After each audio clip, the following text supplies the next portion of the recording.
The hardest part is not the crying, it's the feeling that your baby is upset and you still don't know what they're trying to tell you.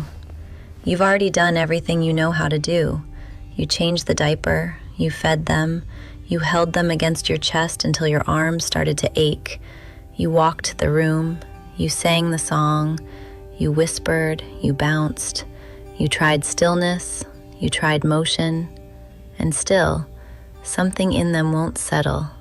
They cry until their whole body tightens. They arch away from you. They turn their face as if they don't want what you're offering. Or the second you finally lay them down, their eyes fly open like sleep was never really there at all. And what makes parents feel so alone in that moment is not just the sound, it's the helplessness.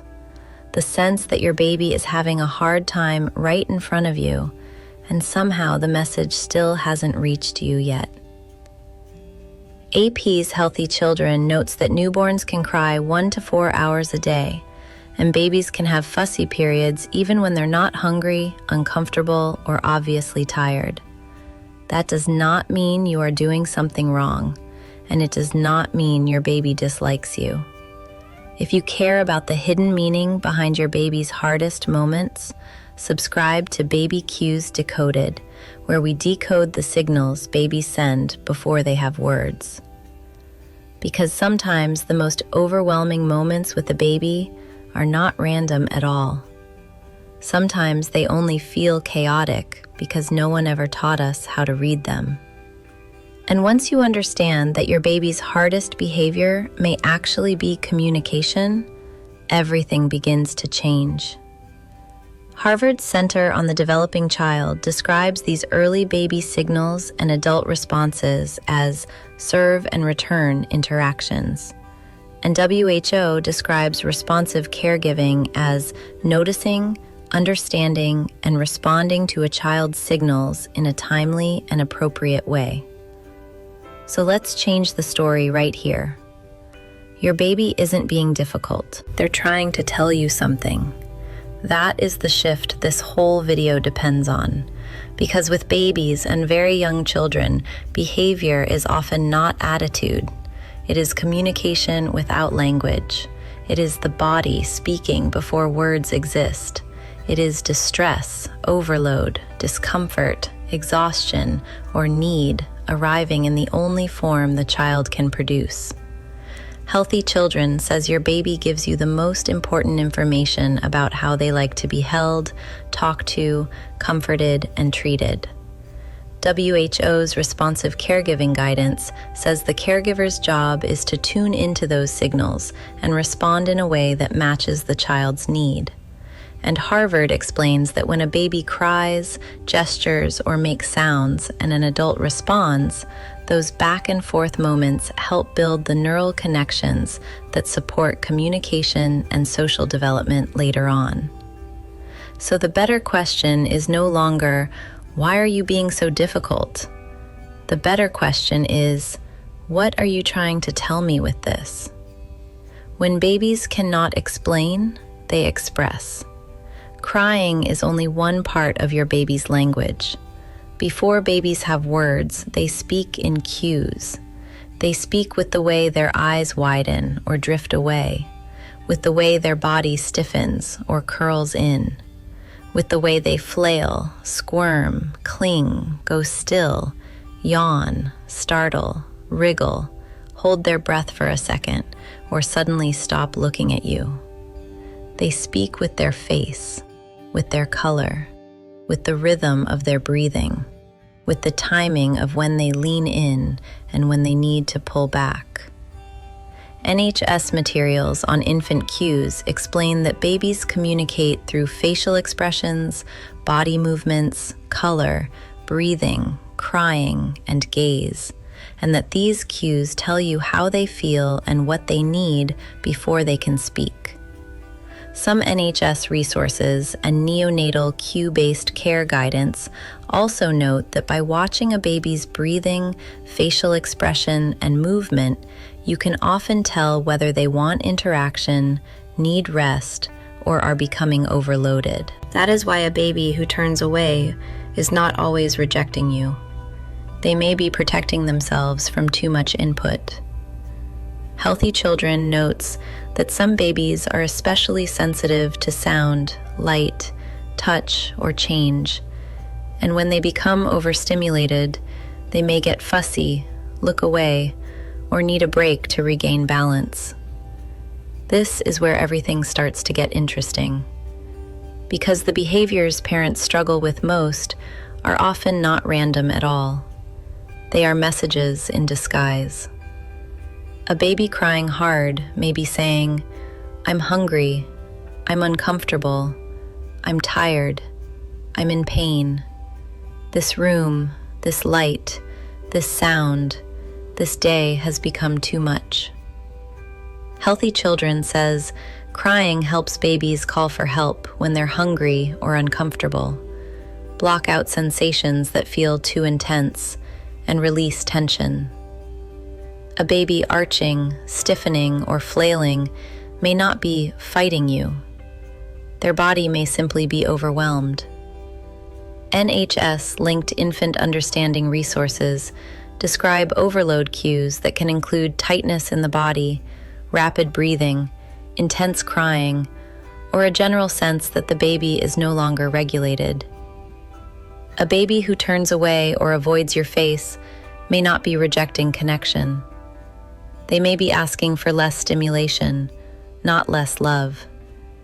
Healthy Children notes that sensitive babies can become fussy and look away when sounds, lights, or touch feel too intense. And a baby who clings, cries when you leave, or suddenly becomes impossible at separation may not be spoiled or manipulative. UNICEF, NHS, and Healthy Children all describe separation distress as a common and developmentally normal part of early childhood as babies learn that caregivers can leave and return. So what we call difficult is very often not defiance. It is information. This is where adults so often get it wrong. We look at a baby and expect something closer to adult communication. We want a clear reason, a clear pattern, a calm explanation, a behavior that makes sense on our timeline. But babies are not revealing intention the way adults do. They are revealing state. Adults judge behavior. Babies reveal state. That matters because a baby's nervous system is still incredibly immature. They cannot organize emotions the way older children can. They cannot explain discomfort, overload, fear, hunger, or exhaustion with words. So the body speaks first. Harvard's Center on the Developing Child explains that when a baby signals and a caregiver responds appropriately, those back and forth moments are not just comforting in the moment, they are part of how the brain learns to organize emotion, communication, and social connection over time. WHO makes the same point through the language of responsive caregiving. Noticing, understanding, and responding to a child's signals in a timely, appropriate way is foundational for healthy development. So when adults misread the signal, it is often because they are looking for logic in the behavior, while the baby is showing them a nervous system in motion. And this is where the picture gets more nuanced. Not every baby speaks in the same volume. Healthy Children notes that temperament shows up very early. Some babies are easier to soothe. Some are more sensitive to change. Some are more intense, more reactive, more easily overstimulated, or slower to recover once they are upset. So two babies may be trying to say the exact same thing and sound completely different while saying it. One baby will whimper, another will scream. One will turn away quietly, another will arch, flail, and cry until the whole room feels overwhelmed. The message may be the same, the volume is different. That is why it is so important not to get hypnotized by the intensity of the behavior alone. The real question is not just, how loud is this? The real question is, what is this trying to explain? Because temperament changes the style of the message, it does not change the fact that a message is being sent. This is the part that should take some weight off a parent's shoulders. When your baby signals and you respond, you are not creating weakness. You are not rewarding difficulty. You are not teaching manipulation. You are teaching the brain that communication works. Harvard describes serve and return interactions as a key part of how brain architecture gets built. WHO and UNICEF make a similar case in the language of nurturing care and responsive caregiving. Healthy development depends on repeated experiences in which a caregiver notices a child's signals and responds in a way that helps the child feel understood, protected, and regulated.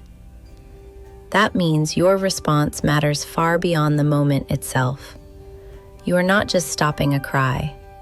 You are helping the baby learn that distress can be carried, that signals can be heard, and that another person can help make the world feel manageable again. And that lesson, repeated enough times, becomes part of how trust is built. So what do you do tonight when the crying starts again? First, pause before you label. Before you tell yourself, "My baby is being difficult," ask a better question. Could this be hunger, fatigue, overstimulation, discomfort, a need for quiet, a need for closeness, a need for a break? Healthy Children and NHS guidance both recommend starting with the basics. Check feeding, positioning, temperature, noise, light, stimulation, and whether the baby may simply need soothing through the wave rather than more input piled on top of it. Healthy Children also notes that in the early months, responding promptly does not spoil a baby. In fact, babies whose cries are answered tend to cry less overall. Then, match the state before you try to teach the skill. If the nervous system is flooded, do not argue with it. Soften your voice, slow your body, lower the stimulation. Offer regulation before expectation. Do not argue with the signal. Read it. Because a baby in distress is not waiting for a lecture. They are waiting for help, making the world feel smaller again. And of course, not every hard moment is just a developmental signal.